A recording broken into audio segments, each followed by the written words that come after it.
ठीक है। तो ये भैया जी जो कह रहे हैं, संदीप जी नाम है इनका और आयुष, कि ऑफलाइन और ऑनलाइन में अंतर है। बिल्कुल अंतर है।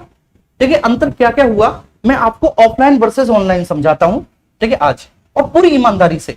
और मैं ऐसा क्यों समझा पा रहा हूं, क्योंकि मेरे प्यारे साथियों सन 2016 से लेकर और 2020-21 तक मैं ऑफलाइन का ही टीचर रहा।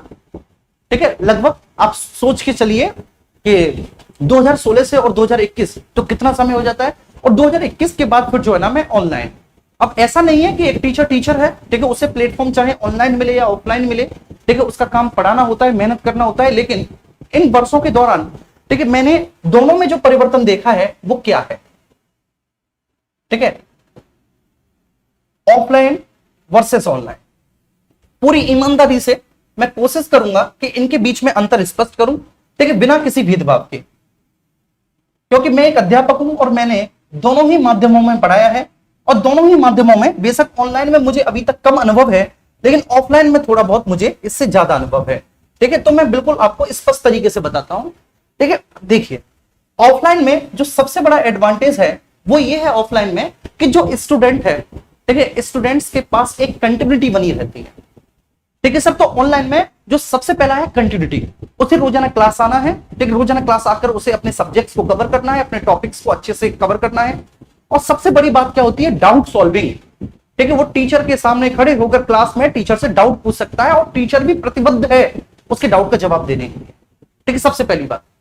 दूसरी सबसे बड़ी बात ये होती है, अगर मैं ऑफलाइन की विशेषताओं की बात करूं, कंटिन्यूटी, डाउट सॉल्विंग, और तीसरी सबसे बड़ी बात यह है कि आपको ये लगता है कि हाँ ठीक है, मेरा जो अभी ये जो जीवन है विद्यार्थी जीवन है, मैं बाकायदा रोजाना, देखो ठीक है ना, जो आपका वर्क प्लेस होता है ना, ठीक है, वो बहुत सारी चीजें डिफाइन करता है। आप सुबह सुबह जगे, जैसे कि मैं बात करूं तो मैंने इटावा में ऑफलाइन पढ़ाया है, ठीक है, एकदम ऐसी कड़ाके वाली ठंड, ठीक है, ऐसी ठंड कि बस कुछ कह नहीं सकते। और उस ठंड में भी जो है ना बच्चे इतनी दूर से साइकिल से आ जाते थे पढ़ने के लिए सुबह के 7 बजे, मतलब मैं तक सो के नहीं जग पाता था। और बच्चे जो है ना सुबह 7 बजे, कोई 20 किलोमीटर से, कोई 15 किलोमीटर से, कोई 5 किलोमीटर से, कोई 4 किलोमीटर से, कोई 3 किलोमीटर से साइकिल चला के बच्चे एकदम घनघोर कोहरे में आ जाते थे, मेरा गेट खटखटाते थे, और कई बार तो मुझे उन्होंने जगाया भी है। तो इसका मतलब उन्हें पता है कि अभी मेरा विद्यार्थी जीवन है, मैं घर से चल रहा हूं, मैं क्लास लूंगा, मैं अपने डाउट्स क्लियर करूंगा, मैं इस टॉपिक को पढ़ूंगा। ठीक है, ये वाली बातें हैं। तो तीसरा सबसे बड़ा एडवांटेज, ठीक है, ये हो गया। ठीक है सर, तो ऑफलाइन की ये विशेषता है, ठीक है, जो मैंने आपको सामने बताई। ऑनलाइन की विशेषता क्या है, ठीक है, ऑनलाइन की मैं विशेषता आपको बताता हूं। ऑनलाइन की सबसे पहली विशेषता ये है कि आपको कम फीस में, ठीक है, तो यहां पर मैं ऑफलाइन की विशेषता लिख देता हूं। ऑफलाइन की सबसे पहली विशेषता है कंटिन्यूटी, निरंतरता, निरंतरता। दूसरा है कि सर आपका डाउट सॉल्व, ठीक है, डाउट सॉल्विंग, आपकी क्लास में डाउट सॉल्व होते हैं, आपको कंटिन्यूटी मिलती है।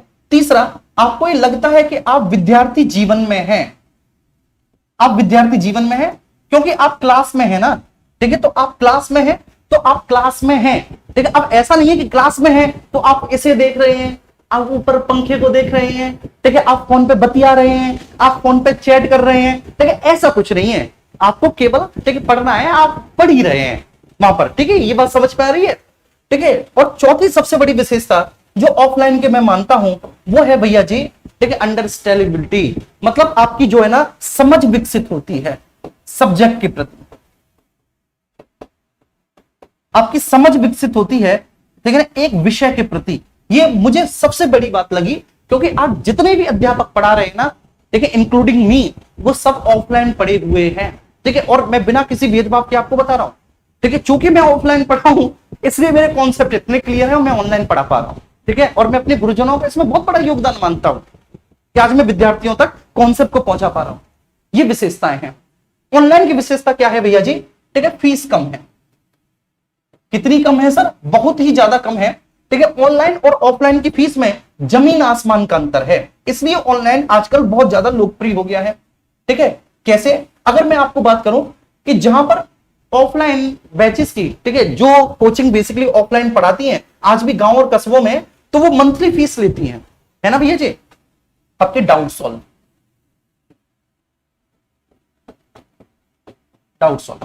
तो वो क्या करती हैं वो आपकी मंथली फीस लेती है। तो मंथली फीस 800 रुपए, 600 रुपए, 500 रुपए, 1000 रुपए ऐसे करके मंथली फीस होती है। जितनी एक महीने की फीस होती है ऑफलाइन में, उतना पूरा कोर्स आपको मिल जाता है ऑनलाइन में, पूरा का पूरा कोर्स। और उस कोर्स में आपको सारे विषय मिल जाते हैं, फीस कम होती है। दूसरी सबसे बड़ी विशेषता क्या होती है सर इसमें, देखिए इसमें आप क्लास को रिकॉर्डेड मीडियम में भी देख सकते हैं, रिकॉर्डेड माध्यम में देख सकते हैं। अगर आपसे यहां पर क्लास छूट गई, यहां पर क्लास छूट गई, तो अगले दिन आपको टीचर पूरा लेक्चर कवर नहीं कराएगा।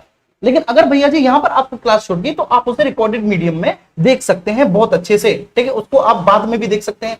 आपको यहां पर जैसे हैंड रिटन नोट्स भी मिल जाते हैं, ठीक है, आपका समय बचता है, हैंड रिटन नोट्स भी आपको मिल जाते हैं, ठीक है।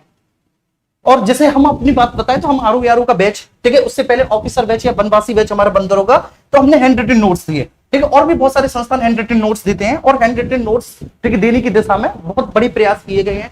तो ये भी एक बहुत अच्छी बात है कि सर हैंड रिटन नोट्स मिल जाते हैं, समय बच जाता है आपको, ठीक है। लेकिन ऑनलाइन में फीस कम, रिकॉर्डेड माध्यम, हैंड रिटन नोट्स, ठीक है, ये तीन सबसे बड़ी विशेषताएं हैं, ठीक है, अगर मैं ऑनलाइन की बात करूं, जिसमें सबसे बड़ी विशेषता। और चौथी सबसे बड़ी बात क्या है कि आपका समय कम खर्च होता है, समय कम खर्च होता है। ऑफलाइन में जो है आपका समय ज्यादा खर्च होता है, क्योंकि इसमें आपका ट्रांसपोर्ट भी है, ठीक है, आपका आना प्लस आपका जाना। तो ऑब्वियस सी बात है, आपका आना और जाना वो 24 घंटे के, ठीक है, अंदर ही जो खत्म हो रहा है। आप यहाँ पर समय कम खर्चे, अपने घर पर बैठे हुए, ठीक है। तो किन बच्चों को ऑफलाइन जाना चाहिए, किन को ऑनलाइन, मैं ईमानदारी से आपको बता रहा हूं। जो अपनी तैयारी पहली बार कर रहे हैं, पहली बार, ठीक है, फर्स्ट टाइम है, पहली बार तैयारी कर रहे हैं किसी भी एग्जाम की, तो वो भैया जी अपने कस्बे में, ठीक है, अपने शहर में किसी अच्छी कोचिंग को देख लें। चाहे बेशक ट्रांसपोर्ट में समय लगे, ठीक है, फीस ज्यादा लगे, ठीक है। अगर आप पहली बार पढ़ रहे हैं तो आप ऑफलाइन जाइए।